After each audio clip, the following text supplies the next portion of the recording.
Yo, one thing Monique gonna do is baby you. Yep, that's one thing. That's one thing. So Monique was on Club Shay Shay. Yep, Club Shay Shay is listen, okay. I didn't know going into 2024 that I was gonna be watching Club Shay Shay every week. I just wasn't on my that makes bingo me happy card. though. I gotta be honest. Yeah, Yeah, I like that Club Shay Shay is flourishing in this way. There's some things I don't like, but we'll get to it. But I do like that Club Shay Shay is hot right now in these streets. yeah, it is. It is, and I feel like everybody's watching.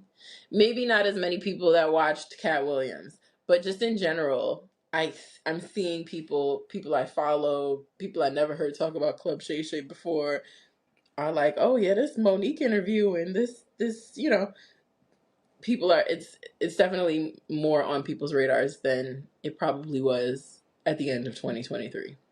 Absolutely. I actually just that's why I put the specs on to pull up the episode. Yep. Sorry, somebody buy me a coffee, god damn it. I mean, listen. Listeners and viewers, my cash app is no, I'm just kidding. Um I mean, if he gets a coffee, I want you one want a coffee too? too. Of course. Of course. Damn. Yes. Look how you do us. You know what I'm With an saying? extra espresso.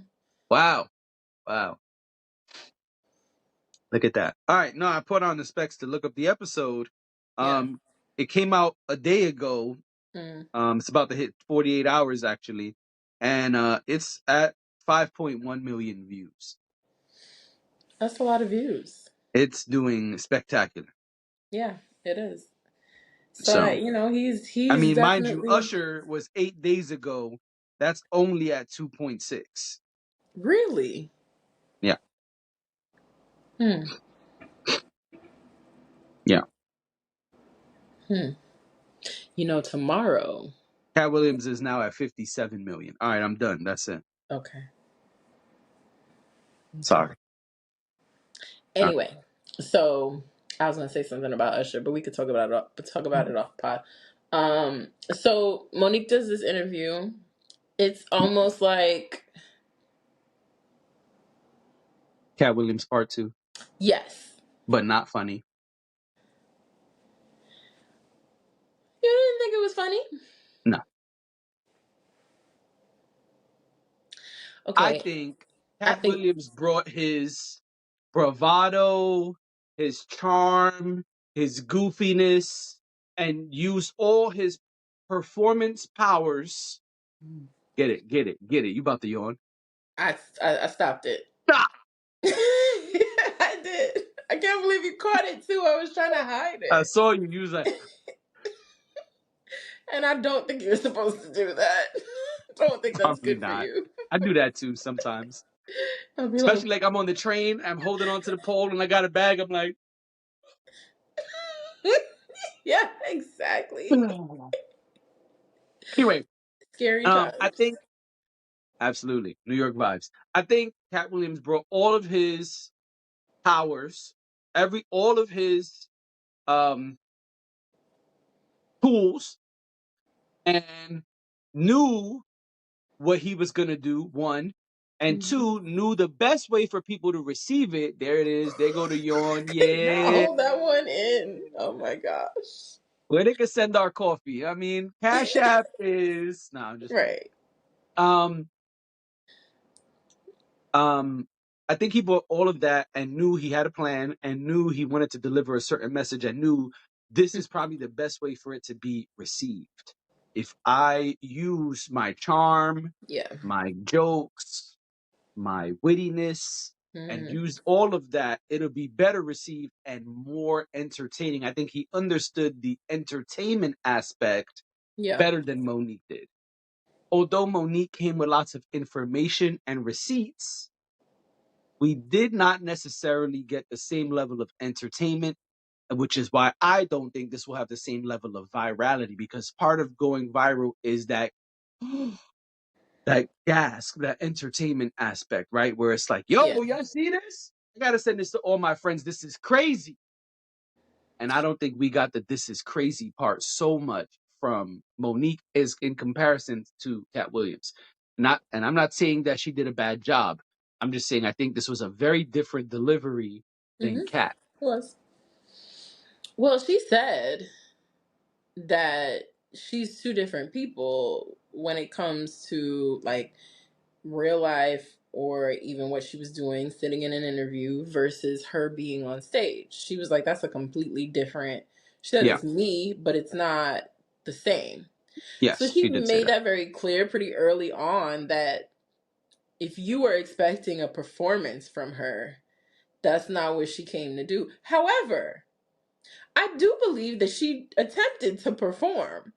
Maybe it She didn't she res she went in there a few times and turned it up. right. Maybe it didn't resonate the Yeah. same way Cat Williams did, and maybe, maybe with Cat Williams it was more of he wasn't looking to split the personalities up. So for her, it kind of you had like these little peaks of, you know, the Monique that's on stage, right? But for the most part, she was, in mama and daddy mode, which is different from her being on stage and cursing and, saying flagrant things and whatever. So I can understand where you're coming from with that.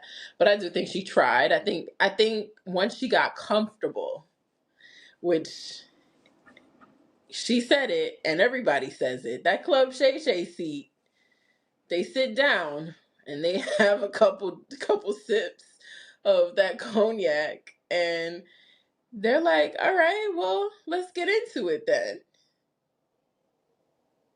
So yeah, I think I think it was clear that she had to warm up a little bit too Hmm. before she really, got into things. She said she wasn't going to talk about the DL Hughley thing. She said that was not on her agenda. I don't believe her. I believe Well, that she was a spoke lie. about it, so it don't matter if it was on the agenda or not. I was like, girl, you weren't going to talk about that. Yeah, it doesn't matter if it's on the agenda or not. It was discussed. It was one of the biggest things in terms of Monique. It's one of the biggest things that has happened in the last few years with Monique. So Yeah. I would have been surprised if she didn't talk about it. But what else did you think? Were there any standout moments to you? I think there were a lot of interesting points. Hmm. Um, I have to be honest. This interview dragged. It felt like a long time. When I was watching Cat, I was so entertained that I like paused it to grab a snack and was like, "Oh man, that much passed already! Oh man, that much passed already! Wow, we're almost done! Wow!" Not the feeling I got with Monique. I was like, all right, I know this is almost done because this has been a long time. And I pressed pause to see how much was left. And man, I was only halfway through. I was like, okay, this is a lot. And I think that was because of the serious tone that most of the interview had. Because it was not jokey jokey. It was not silly and playful. And that's okay. But then maybe we don't need 3 hours, or maybe we need a part one and part two. I don't know. This is me personally speaking. I didn't really know it was gonna be 3 hours. Um, it definitely felt like 3 hours. And so that's number one. Number two, another thing is, I thought it was really interesting that not only did she have a voice recording of Tyler Perry admitting his wrongdoing, but she played it for uh Shannon Sharp. That stood out to me, and I'm gonna tell you why it stood out to me, because that's some shit I would do. Ooh, Okay. that's some shit I would do. I'm totally Right. like, all right, so I just want to play this for you real quick. This is right here. What's about to play is when Dash said blah blah blah. Here you Mm. go. Okay. You hear that? You hear Dash? You hear that? Yeah, that's what she said right there. But I would only do that when Dash is fronting. And really, I'm a little different. I like to do it to Dash. I would prefer not to do it to the general public. I would prefer to be like, Right. but Dash, you didn't say that? Okay, please hold. You remember this? You hear that? That's you right there. You hear it? It's loud and clear on the speakers. That's not you. You ain't say that. It's not AI. It's Okay. not You don't. AI. You still don't You remember? know, these It's, these days, I wonder if the laws are going to change because these days it could be AI. yeah, but I don't that know. wasn't AI. But I thought that stood out to me. I Yeah, also did not know some of the Oprah stuff. I didn't know Oprah had her family up there. That was I foul. didn't know that either. That was foul. And I'll be honest, I forgot she won an Oscar. She did. Precious. Shame on me for that. Yeah. And it is really sad. I agree. It is really sad that someone who has won an Oscar, their career doesn't look like it. A lot of times, the people who win an Oscar, we see, like they mentioned in the interview, kind of like that's a pivotal moment where now Yeah. I'm out of here. I'm into a Yeah. whole nother stratosphere. And we did not see that from Monique. Um, and I hear her about taking accountability, but I think also Monique got to be a little real with herself. Some of the things she did, it's not it's not the nicest thing to do. Like she went on a whole bit about talking about how she does not do free press, she does not work for free. I understand that completely. A lot of us feel like, yo, I'm not doing shit for free. And that's your right as an American citizen. But sometimes you have to understand the nature of relationships, right? Mhm. If I want to have a relationship with Jay-Z, there's gonna be sometimes I'm gonna have to do some shit for Jay-Z that, he's probably not gonna pay me for. Or he might say, hey, can I pay you half of what I normally pay you? If you want to continue a long lasting, flourishing relationship with Jay-Z, then you might have to do some of those things. Now, I'm not saying you should let Jay-Z straight up abuse you and you should just do 8 months of free work as an intern. No. But there are gonna be some times where like, yo, man, come do this for me real quick. Because at some point you're gonna want to say, hey, Jay-Z, I would like you to do something for me. And when that time comes, he's gonna say, yeah, but I asked you for a solid. You ain't give me that solid. I'm old. That's why I say solid. But he's gonna say, I asked you for a favor and you didn't give me the Mhm. favor. Why won't you do my favor? Now in turn, you say, hey, Jay-Z, I see y'all about to do this super fly, super bullshit. I want in. You're gonna say, no, fuck you and the horse you rode in on. When I asked you for a favor, you ain't do it for me. Why would I now Yeah. give you the biggest look of your career? So I Yeah. see both sides is what I'm saying. I'm not saying Monique is wrong. She's absolutely right. She gave receipts. She mentioned a lot of names that we could go call and go look up. And Yeah. man, I lost She did. count of how many names were mentioned during that interview, which I respect. I understand that people today feel like they have to back things up. They got to say, hey, go back to November 7th. Hmm. We were still recording Let's Have a Real Conversation podcast. And look at what Dash said when she scratched her nose about 10 minutes in. I made all of that up. But I'm smiling though because when you watch back the videos, I know we haven't gotten to it yet, but when you watch back the videos of her and her husband responding to D.L. Hughley's response, at one point her husband goes, "Let's have a real conversation." I saw that too, yeah. Yeah. Yeah. So I think that that's really smart to do, and I understand that people feel like they have to do that in this current climate. But Hmm. I also see the other side, where Yeah. it's like, hey, you gotta kind of understand relationships. In the Arnold Schwarzenegger Netflix doc, he speaks a lot about the word schmoozing. He said when he came to America, he had to learn how to schmooze. He said this is when you go and you drink with people and you hang out with people and you build relationships, not because you like them, but because you have goals you want to accomplish. And schmoozing and getting in good with them is how you are able to do that. And he says in the doc that's how a lot of shit he tried to accomplish was, especially when he was entering a new arena. When he went from bodybuilding to acting, when he went from acting to politics, he said I had to Hmm. go schmooze.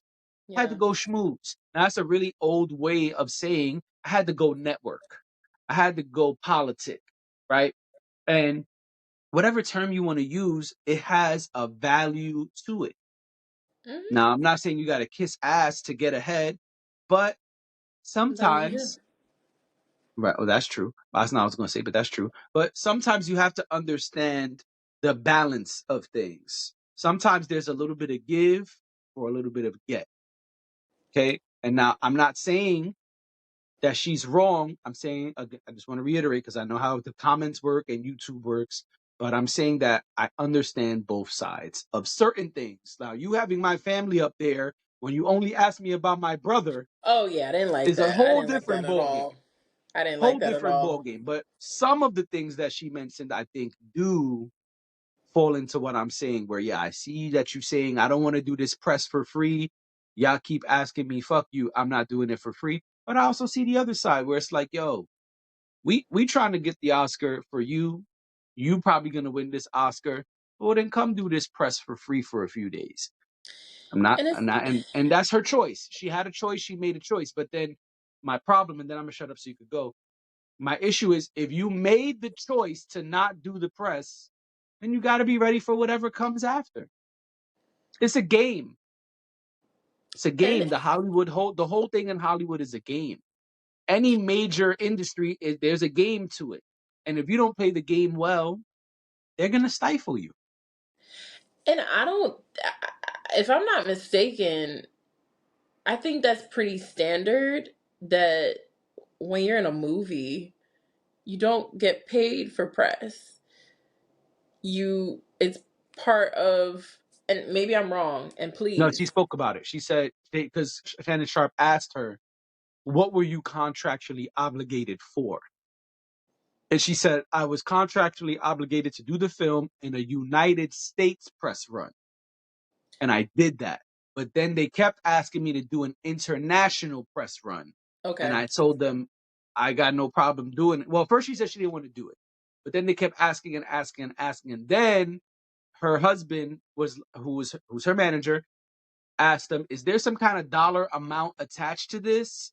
And they said, no, we're not paying people for press. And even later, Tyler Perry tried to convince her to do it, she says, and he also was like, nah, we ain't paying people. And she was like, well, then I don't work for free. But she did do, according to her, I didn't see the contract, but according to her answer, she did do the press she was contractually obligated to do. Okay. And that's what I'm saying. If I'm not mistaken, when this first came up, I don't remember where I heard this, but I remember someone talking about this in more detail and saying that's pretty standard, right? Like along with your contract that you're going to get paid X amount of dollars for whatever, and then you're expected to do press. But the press is not necessarily what you're getting paid for. It's mutually beneficial for you to do press. And the person made it seem like that's pretty common practice when it comes to movies. Um, they said, I don't remember where I heard this, but it had to be somebody I trust in terms of like information, because I remember them talking about like even huge movie stars are, I mean, and there's the problem with talking about huge movie stars is that they're getting way more money than everybody else.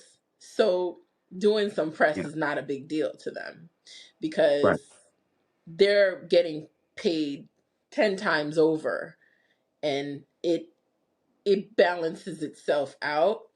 But it was my understanding that even the biggest of stars, that's built into your contract that you have to do press. I know that since it first came up, like you said, she said that she did what she was contractually obligated to do. That is not what we were told by the powers that be when this first Lionsgate. came up, Lionsgate and Lee Daniel. We were told something very different, and that she was being difficult, and that she didn't want to do the press, and that there were events that she did not attend.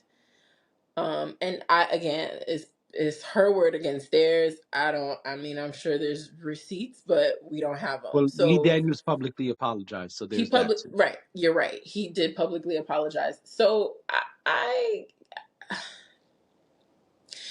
I agree with you. I'm just thinking about, I've worked in sales for over a decade, and you've gotta, in order to listen. people will spend money. People are willing to spend money, or people are willing to do whatever the thing is that you need them to do, but you have to be able to finesse the relationship.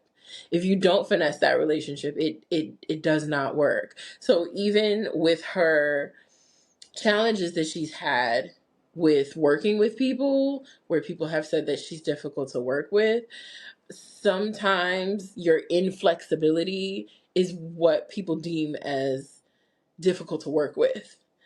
It may not be that you're cursing everybody out or you're telling people off or anything like that, or you're high on set or whatever it is that people do, but it could simply just be your inability to bend. And it's complicated for me because to look at her be a black woman, be in the space that she's in, having won an Oscar, um, having had such a long career, it's like on one hand, I want to say, well,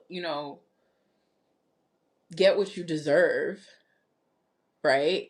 But on the other hand, it's like, I get it. I work in corporate America. Of course, I know what it's like to have to do things that you don't want to do, Right. and kind of just have to figure it out, and hope that at some point you can get to the level where you no longer have to do that. um and it's unfortunate, but it's something that we encounter as people of color, I think, in any workspace. Yeah. I don't think it's specific to corporate America. I don't think it's specific to Hollywood. I think it's just specific to being a person of color in America. Like, you're always going to run into some challenges when it comes to things like that, and you're going to find yourself in situations where they're going to want you to bend. It's your decision if you choose to or not, but there are consequences to not being flexible, whether we like it or not. So, I don't know. I know we're running out of time, but I do, I wish her well. Like, I want her to succeed. I don't My mom said to me, she watched some of it and she said she's having the same conversation again. I just don't understand why she's having the same conversation again. Well, if it hasn't turned the tide, if it's continuing to be this pain point, then I guess you do have the conversation again. Also, Taraji brought it up Yeah. in a matter Well, of it speaking. resurfaced because of Taraji. Right. So she was able to say, "Hey, look at what I was saying. Here I tried to tell you guys and you guys didn't want to listen to me." Yeah, and she So, feels that there was an injustice, and it seems that there was, based on what she said and yeah. what she quoted and all of those things. So if there's an injustice, I totally get continuing to bring it up. Yeah. No, me too. I know that there was more we had to say, but I think we might have to finish that tomorrow. Yeah.